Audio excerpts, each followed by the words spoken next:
Hello, and thank you for joining us for Changer Chats. I'm Grant Venable, Director of Change at Be the Change Volunteers. Today, we have one of our friends and changers, Jennifer Fisher, joining us for this chat.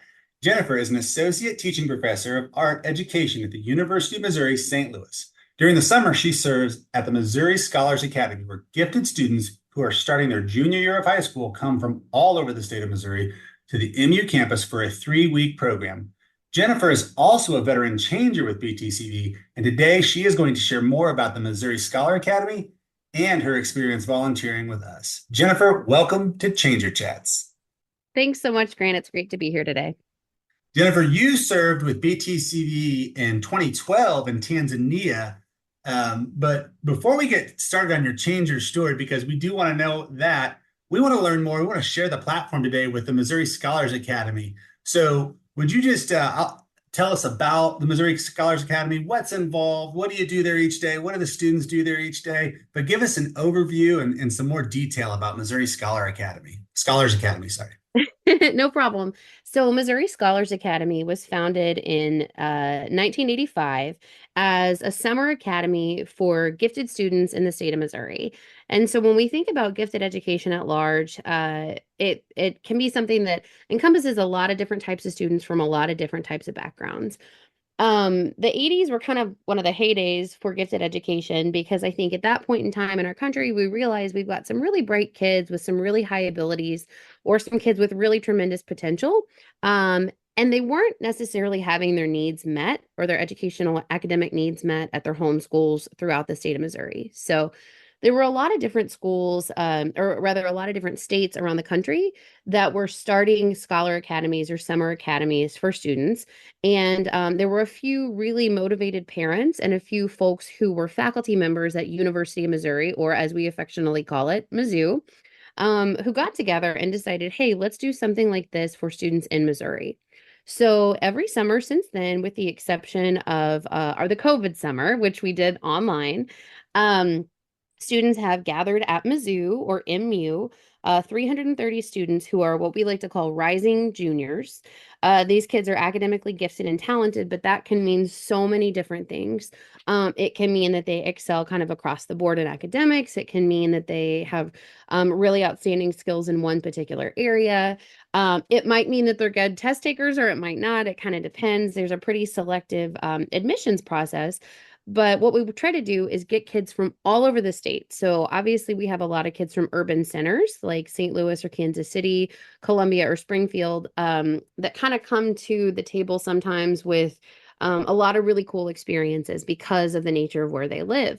But there are a lot of kids, like whenever I was a scholar, who come from rural areas in Missouri, where maybe because we had the real fortune of having families who were able to take us around and see different things, had gotten exposed to different things. But a lot of our kids from MSA are coming from small rural schools or even smaller suburban schools.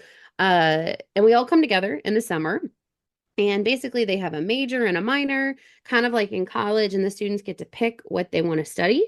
And so it could range from something like the study of the concept of infinity, which is a class my friend Frank still teaches, to the course that I taught this summer, which was You Just Got Schooled, which is all about the American education system, the good, the bad, and the ugly.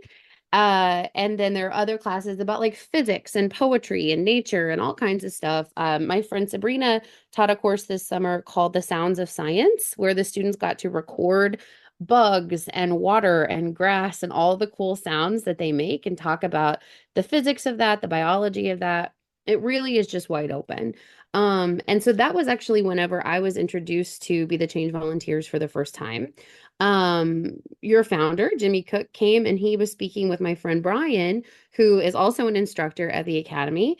And he started talking about basically what Be the Change was, what kind of things they did. And as a person who has taught K-12 education and I now teach art education at University of Missouri St. Louis, I'm really passionate about education. My husband's a teacher, my parents were both teachers, my aunt's a teacher, my cousin, like we all teach. And so this idea of spreading education around the world, particularly in areas where especially young women might not be getting equitable opportunities, was to me, it just seemed like a no-brainer. Like, this is something that I'm really passionate about. This is something that I've always wanted to do. I've always wanted to travel more. And so I came home to my husband and from MSA and I was like, "Hey, I heard about this thing. I think we should do it." And he was like, as usual, he's really great and very good with the flow. He's like, "Whatever, Jen, just tell me what I need to do." And so we were both teaching in a really small rural district at the time. Where were you And guys teaching at? we're teaching at Kingston K-14, which is a really small district close to our hometown of Potosi, Missouri, which is where we live now.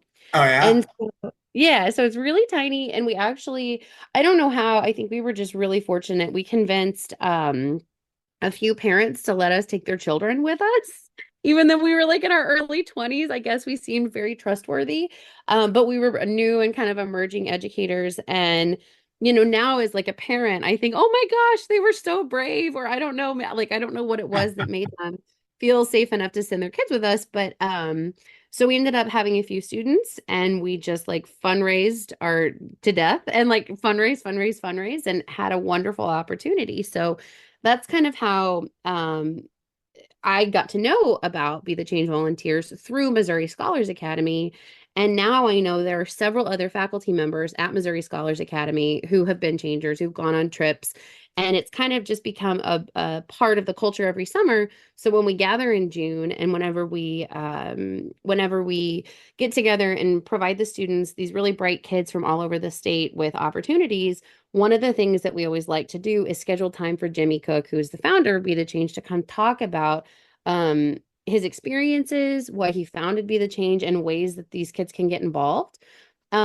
Because a lot of the students who are at the Missouri Scholars Academy are there because they're very highly motivated. They have a really established sense of justice in the world and things that they want to see happen. And they have a pretty advanced understanding of geopolitics and poverty and all these kinds of things that impact the way that people live and learn.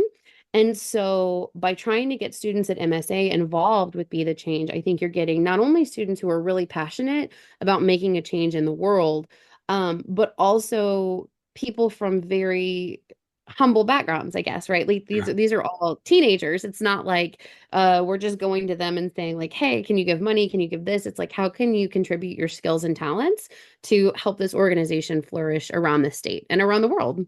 Yeah, let's talk about back into MSA, the students. Hmm. You've got the entire state and you're selecting around 300 or just over 300 students, Yeah. right? Hmm. How does that selection process work? Yeah, no, that's a great question. So, our goal is to try to get at least one nominee from every high school. That Oh, just doesn't wow. happen. I mean, we try really hard, but we've had some challenges throughout the years with getting funding from the legislature. Luckily, more recently, they have been really generous and have fully funded both the Missouri Scholars Academy and the Missouri Fine Arts Academy, which is our sister academy. And so we haven't had to charge a attendance fee in several years, which is, I can't stress how important it is as far as Yeah. promoting equity, because we have a lot of really bright kids, really talented kids, kids with such tremendous potential. Yeah. But once that cost factor comes into play, it Right. really creates a barrier for a lot of kids. And Um, parents have to choose the investments that they're going to make all the way through, Totally. as you know, and as we know at Absolutely. BTCV, we've got the scholarship program, which Hmm. which takes a huge burden off a lot of parents' shoulders when we can do that. But when you have your own kids and you have lots of opportunities in front of you, you have to choose which is your opportunity. So the legislator actually really helps with the financial portion of the sustainability of the Hmm. academy. That's really excellent to hear. Oh, it's Uh, tremendous. And go ahead, I'm sorry. yeah, so students get selected through your Hmm. program. They come for 3 weeks. Hmm. Lay that out for me. I mean, they do they get dropped off by their parents or do they show up on a bus? Yeah. Because I'm thinking junior and high school showing up at a Division I school campus, and you're Hmm. from rural Missouri, so this is the biggest college campus you've ever seen. Hmm. What is day one like? Well, it's intense. It's really intense. So I mean, I can talk about my experiences as a Yeah. scholar, because again, I'm from Potosi, Missouri, which is very small. I think at our last census, we have about 2,500 people in city limits. And so, but it was also, it's kind of a small town, but a slightly bigger high school. We graduate around 180 kids each year. Okay. Oh, but that's because there are three high schools in the entire county, right? Yeah. Um, so whenever I arrived, I was really fortunate because I already knew a little bit about MSA because my sister had attended 3 years Okay. before. And so I was vaguely aware of like this is kind of how this like we affectionately call it nerd camp because it's what it is. Like it's all these people who have really intense passions about varied things, and we bring them all together and they find out, I think sometimes like especially for kids like me, I was really lucky to have a robust gifted education program in my elementary and high school, but not every kid that's coming to MSA has that or has had that opportunity. And so um, there are a lot of things that kids encounter for the first time. So, for example, whenever I came, I had been around the Mizzou campus with my sister 3 years earlier, but that was really the only time I'd ever seen Mizzou. Um, and if you've ever been to Mizzou, it's a gorgeous campus. I mean, it's literally a botanical garden. Yep. So there's just lush greenery everywhere and this big, gorgeous quad with like the columns. I mean, it's really just a gorgeous campus. And I'm not like a paid spokesperson. Like I do work for the UM Yeah. system, but different campus. But Mizzou is just a really beautiful campus. And so you're kind of course, you like drive past like the football stadium on your way in, and that's enormous.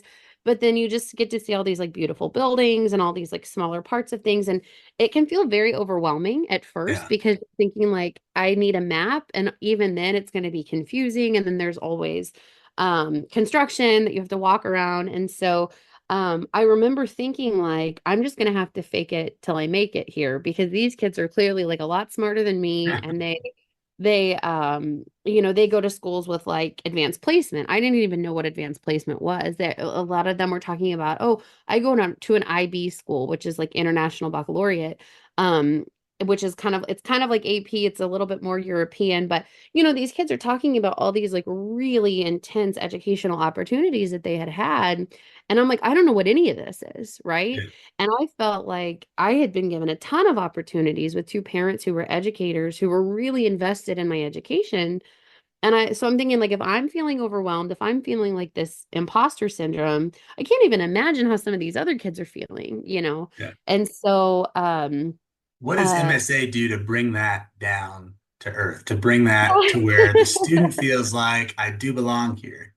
Totally. So we're really intent now that I'm on the not the scholar end, but now that I've kind of I did what they call completing the cycle. So I was a scholar and then I was an RA and then I was a faculty member. Oh, But I was cool. also office staff 1 year and I was also the residence life coordinator 1 year, co-residence life coordinator. So I think at this point the only job I haven't had at MSA is med staff, which I don't plan on going to medical school, different Okay. kind of doctor. And I haven't been the director, which I also don't plan on doing. And so uh I've kind of seen it from a lot of different angles. We work really intentionally about building community from day one. And so that comes into play when it comes to like we really intentionally have the scholars build a community with their house, which is kind of like it's the group of folks, they all have one RA and like each floor has three RAs and three different houses. Because And the kids within are your living house, on campus in the yeah, dormitories. yes, they're living in Mark Twain Hall. Very And much a so first time experience for so many of these yeah, kids, right? absolutely. Well, and for a lot of them, many of them, not all, but many of them are college bound. And so for them, it's kind of their first experience being away from home for 3 weeks, day and night. Like Yeah. they're first time they're fully responsible for their laundry and for feeding themselves. And so the first time that they like don't drink any water all day and only eat cookies and then they like feel like they're gonna pass out, they're like, oh, maybe I need some protein and vegetables. So and for a lot of the scholars, like their parents have to teach them how to do laundry on day one. And I'm thinking like, oh my gosh, I think my mom started us on laundry when I was in like second grade. But Yeah. it's just like you learn. It's baptism by fire. And so that adaptability and that ability to kind of go out of their comfort zone is really important. And so some of the kids take to it right away, and some of the scholars it takes them a minute, because Yeah. it's such a diverse group of students. And so they're going to meet people from I remember like talking with a few of my friends that I made at MSA who were from the suburbs, like St. Charles, Missouri. And like talking to them about like I live on a cattle farm, and my family we have like a century farm. We've been here for over 100 years just farming. And so that just blew their minds, like they lived in like suburban communities in St. Charles, and they're like, but like what about your HOA? And I'm like, there isn't an HOA, right? Like have neighbors. If there's no neighbors, there's no HOA. And so talking about differences in schools, we work really hard to build community within their major course, within their minor course, and within their house, Yeah. so that way there are kind of three places where there are people that they see every day, people that they interact with every day. But we Let's also talk try. about a day Go ahead. there because Sure. so you built the community, but Hmm. every day for 3 weeks, they're going to get out of bed. They have to set their alarm, get out of bed. Yeah, But what does that look like? Is it like going to class in high school where you've got a class every hour, or is it different than that? it's a little What, different. okay, Yeah, what's it? What's a typical day look like of the 3 weeks? yeah. Well, there's no typical day, but Okay, but there good. is definitely a rhythm, right? So they get up. I think some of them choose to get up and exercise at 6:30. Um, Day one, we have about 80 runners that get up and they go for a jog, and then like by the last day, we have about 8 runners who are all across Yeah. the kids, like because they get tired. But they can get up and exercise if they want. They can be off their floor starting at 6:30. They can come down and sit in the lobby if they want. They can get ready for breakfast. Um, I was the scholar who like ran out of my door at the last minute with like a ponytail holder and a Pop Tart, like, oh my Yeah. God, I gotta get to class. But so they have breakfast and then they have majors in the morning for 3 hours. So basically from around 8:30, 9 o'clock to around 11:30 or noon, they're in their major course. And majors is So like that subject that they are most interested in or have the yeah. most aptitude in. Yeah. Yep. Yeah. Okay. Well, and so what we encourage the scholars to do, they get to go through and look at a course list before the academy even begins, and they get Okay. to pick the top three, and then they get to do the same thing for their minor. They're All not right. always going to get their top ones, but we try to give them at least one of their top three in both areas, so that way they're getting something they're interested in doing. And sometimes we have scholars who really play to their interests or to what they feel are their ability sets, and sometimes we have some really brave students who like or like, I don't feel super strong in physics, but that's why I'm going to take this course and learn more about physics or, whatever. It really Okay. depends on the scholar. Sometimes we'll have a math scholar or a self-described math scholar who decides they're going to take the creative writing course. So, Okay. um, yeah, a lot of the Brave, kids, brave. yeah, yeah, not everybody, right? But sometimes they really try to push themselves out of their comfort zones. And that's a lot of what MSA is about as well, is taking those smart risks on yourself and pushing yourself um beyond what maybe you think you're capable of at first in an Mhm. environment where if you fall, somebody's going to catch you and lift you up and we're going to start again. What about the So evenings? So after the academic day, yep. what are in the evening? Is it like summer camp or are they just Uh free? What is It can that like? be yes and no. So they have lunch, then they have their academic minor in the afternoon for an hour, Okay. and then they have a session called Core PSD, which is a lot about just like social emotional learning.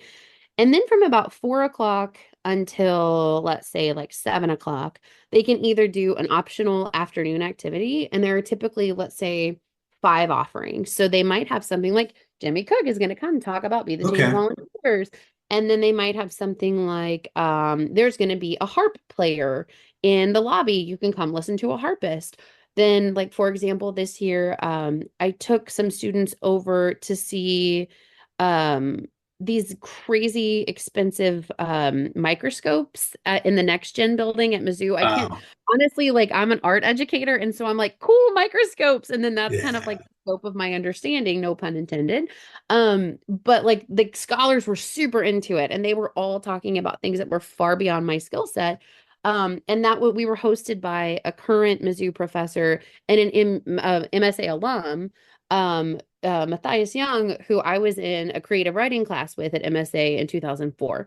So much of it comes full circle. But yeah, so they have like some the afternoon they can choose what they whether they might want to go take a nap, they might want to go read a book on the quad, they might Mhm. want to go they might want to order some pizza and like watch a movie with their housemates on their floor. It's pretty wide open. Then dinner, and then every evening there's an activity. And so sometimes there's only one big evening activity, like a guest speaker comes in. For example, for Teacher Appreciation Day this year, we had Temple Grandin, which was like Oh, crazy. wow. Yeah, I know. We were Yeah, so Colorado excited. State University veterinary, right? Yes, yes. Amongst a million other things, right? Like Right. she's sort of like the Jill of all trades. And so it was amazing. We had that.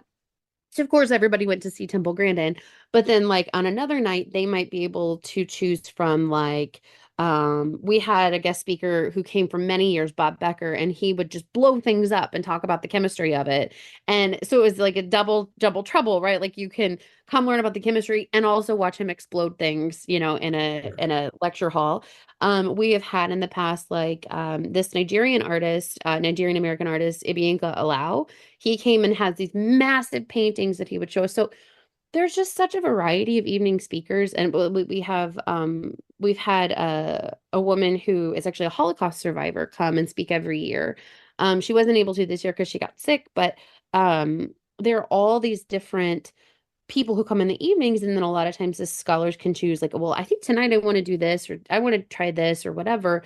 And then they go back, they have a snack, they get a little bit of time, take a shower, kind of like wind down. They have their house meeting, which is like when they meet with their RA and talk about their days, here's what's coming up. And then they get a little bit of sleep and start it all over again. And that's 3 weeks of just nonstop, Yeah. um, a barrage of really exciting and overwhelming and educational stuff. So Yeah. yeah.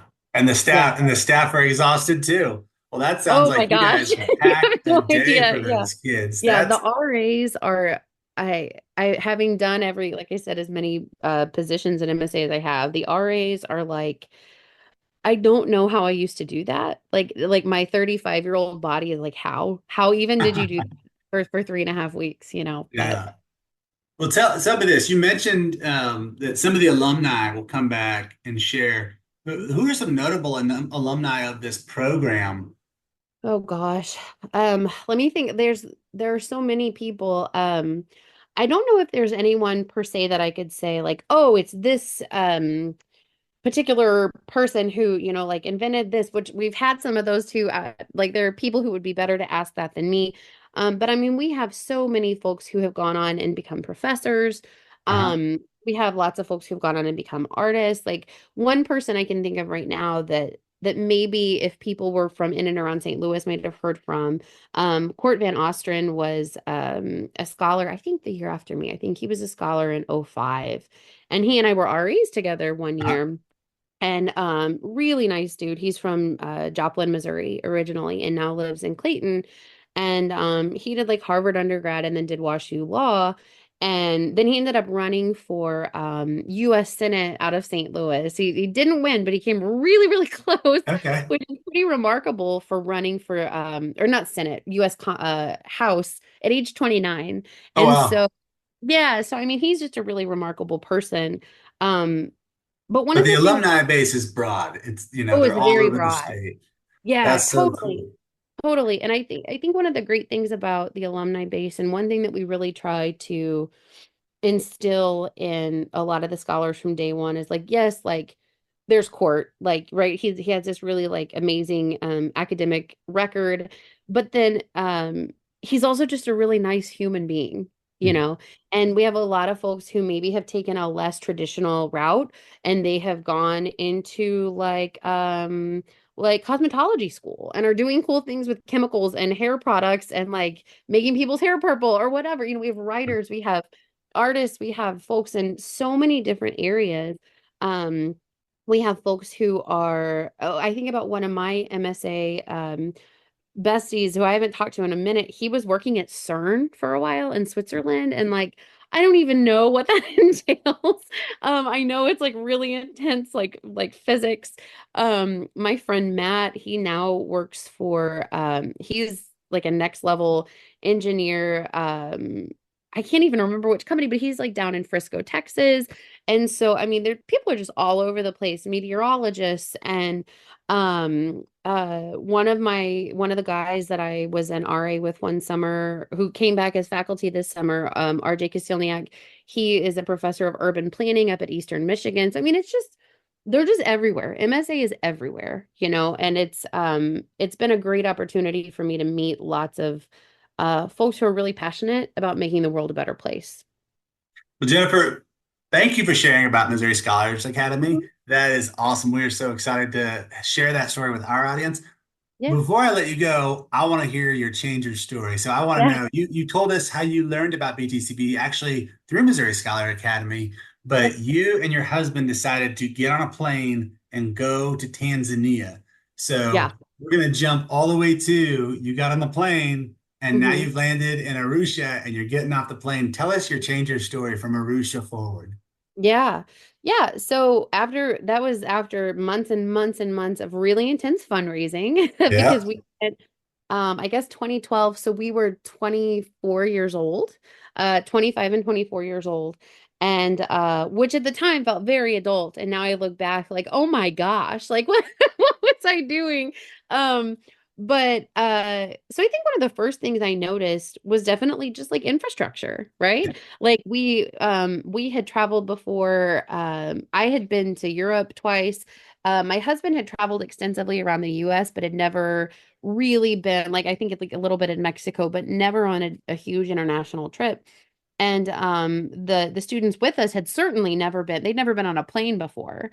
Mhm. And so they you know their first flight was St. Louis to DC and then DC to into Tanzania, and so it was like this massive flight, so they were totally out of their element. You know, these were kids going into their freshman year of high school, and so the infrastructure was very different. And I remember thinking for the first time like, okay, like this doesn't look like the Denver airport, right? Like this is a little bit Yeah. different.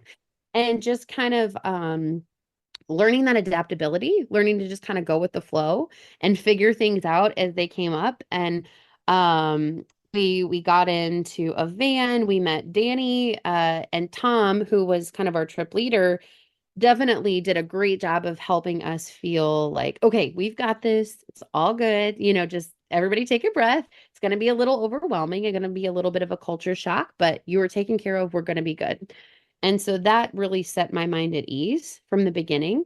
We got in a van. We went to, I think we rode maybe like, I don't know, half an hour, 45 minutes to the place where we were going to stay. And it was again pretty simple but definitely comfortable, definitely clean.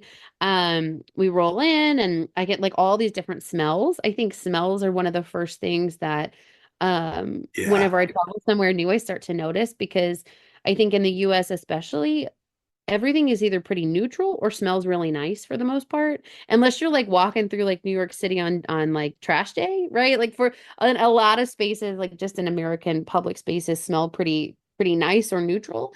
And there were just a lot of different smells. There were some wonderful smells, some not so wonderful smells, like a nice combination of new smells.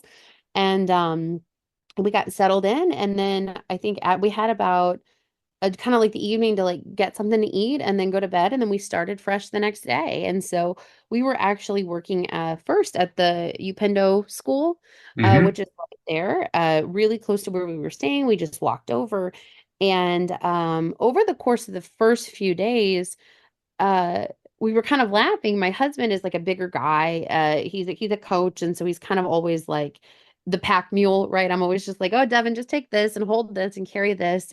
Yeah. Um and because I am an art educator, they found out I was an artist, and they were like, hey, what we want you to do is to paint some murals. And I thought I was going to be there like hauling bricks or I Yeah. didn't really know what we were going to be doing, but I was up for the challenge. And so they said, we want you to paint some murals. And I was like, absolutely.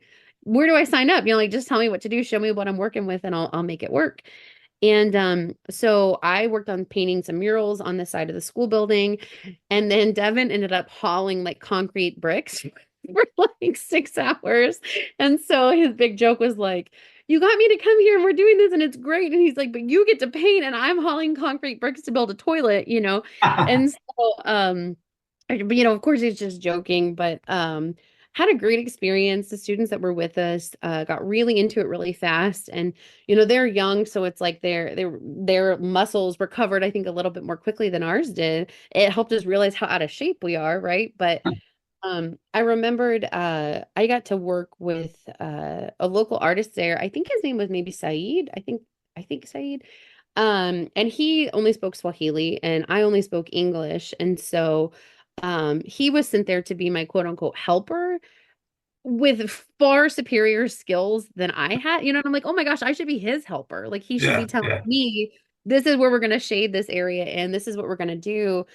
And so he and I worked together and we kind of drew out some sketches and things. And I think we had like one pencil that was like a golf pencil. And that's like we were working with like a golf pencil and some like primary colors of oil paints.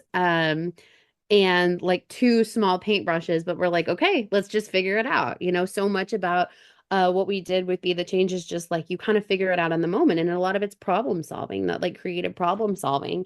And so we were really lucky to work with a lot of locals who were highly skilled and knew what they were doing because we certainly didn't. And so that's what I like so much. One of the things that like as I came to understand and read more and learn more about working with folks locally, I realized the importance of that sustainability part, Yeah, right? Like working with local crafts people so that inevitably when something does break down or need fixed or whatever, they can get it fixed there. They're not going to have to wait and say, oh, well, we would have shipped this in from the US. right. Like that's not sustainable, right? Yeah, And and so, long-term sustainability and the systems yep. that we work with, the first question we ask before we even say, how many classrooms do you need is how Mhm. will you pay the teachers? Because That's if you right. don't pay the teachers, you will not have a school. You will have empty rooms. That's No right. teachers, no school. Yep. The program that you work with is actually an early childhood education program Hmm. too, which, Hmm. I always knew that elementary school and high school were important because that's what I did. Um, Hmm. but after having kids, now I know how important early childhood education is, and Hmm. that children in those early stages, their brains are like sponges, and you can prepare Yep. them so much better through a program like this. So it's really not necessarily just daycare so that the parents can Yeah. work and make money to pay future school fees. Hmm. It's really childhood education so that these kids can begin to learn and get prepared for primary school. Yeah. It's a So that true was long-term investment. Yeah. yeah, so that was really cool for us to see too, and to understand that because the parents paid fees, the teachers, the two teachers of that school do get paid, and Hmm. they've been paid long term for that school Yeah. still operational today. Yeah, Yeah. Well, and that's one of the things too. I mean, teachers everywhere, I think, are generally the same. We don't need to make $1 million a year, but we do need to be able to pay our own bills, that's right? And I right. don't think it's fair for anybody to ask teachers in any part of the world to work for free or to work for poverty wages because it is a really niche skill set. And not everybody can be a really successful teacher. And especially, I volunteered a few years ago in my daughter's kindergarten classroom, Mhm. and she was really fortunate to have an amazing kindergarten teacher. I mean, just out of this world awesome, who was like a 20-year veteran. And I would just watch what she did and the way that those kids responded to her, and I teach people how to teach. And yeah, I just thought like, I don't know how she does this. And so for them to have two teachers in that environment who are skilled and who are highly trained and can come back over and over, making sure they can also feed themselves and their families is key to all of Yeah, it. yeah. I tell people that, I'm not a teacher. I work in development aid, public relations, Hmm. and contracting, and my wife is a veterinarian. My dad's an engineer. All these different jobs, the root of every job at some point was a teacher. Yeah. Every single job, the root of every single economy we have at some point was a teacher. And You so don't it's tell one of me the most twice. important and difficult jobs of the world. And that's why the sustainability is so critical to us because we don't want to put up empty classrooms. We want to put up thriving schools. That's So that's right. why this Upendo school was so special. I want you to know also that Upendo has successfully completed their annual reporting requirement. So one of the things that BTCV is committed to is not to stick with a school and be with them forever, but really to be their partner as long as they need a partner. then to do Hmm. follow-up for 5 years after we've finished our work with them and they've completed all their reporting. Their last report, 50 enrolled. Now, 50 enrolled per year over 12 years. That school's helped over 600 students move into Hmm. the primary education system. And beyond that, it's helped at least as many parents maintain a job because they needed somewhere for their kids to go so that they could work to provide for their families. So in so many ways, Upendo has been this amazing program in that community. And you were part of the first wave that really made that Hmm. happen. So Jennifer, I just, before we close, I want to ask how this changed you and how you've stayed connected to BTCB. You bet. I would say the biggest change it made at me is that it changed my mindset from what can I do for you to what can I do with you. Yeah. It helped it helped me kind of deconstruct some of my white saviorism, honestly, and take me out of this like, oh, well, these people really need something from me. Like, no, they are fully capable of caring for themselves if the right supports are put into place. And if I can help them put those supports into place for themselves to build their own communities and their own sustainable education systems, then I'm just a small part of that. That's the biggest thing I learned. And I think just like decentering myself from that situation and helping center these people, these folks who just need a little bit of a leg, like just something solid to start on. And then they can, like you said, they can become fully sustainable by themselves if they've got those supports built in. And the goal is to push the baby bird out of the nest, right? Yeah. Like the goal is not to be dependent on other folks, but to be completely independent. And so I love that BTCV has built that so much. And what was the second question? How have you Oh, how do stayed I help involved? sustain? Yeah. Yeah. One of the things I did a lot whenever I was teaching K-12 was whenever I was the National Junior Honor Society sponsor, we would do a fundraiser every year and send the cash to Upendo. And we ended up basically sending it, well, like through verified channels to make sure the right people got it when they needed it. And Yep. I think one year they used it to buy like a rice cooker, which might Yep. not sound like a huge deal, but really was to them. They needed a rice cooker to feed those kids for lunch every day. So, Just and staying still, involved. yeah, Yeah. I And still staying read all involved the through stuff MSA. and yeah, right. And staying involved through MSA. And it doesn't even have to be financial, right? Like even just making sure that BTCV folks have a place to talk to new Yeah. people, potential investors or potential changers, that can make a huge difference as well. Sharing our story is better than cash as far as I'm concerned. Well, Jennifer, Yeah. I just want to thank you for being an apostle of BTCV, for sharing about MSA today, Missouri Scholars Academy. You can check them out online. And also, thank you for being a changer, Jennifer. We hope to get you on another project soon. So, thank you for sharing your story on Changer Chats. You bet. Thanks so much. If you like Changer Chats, check out more of them online at www.btcv.us. Until then, thank you and be the change.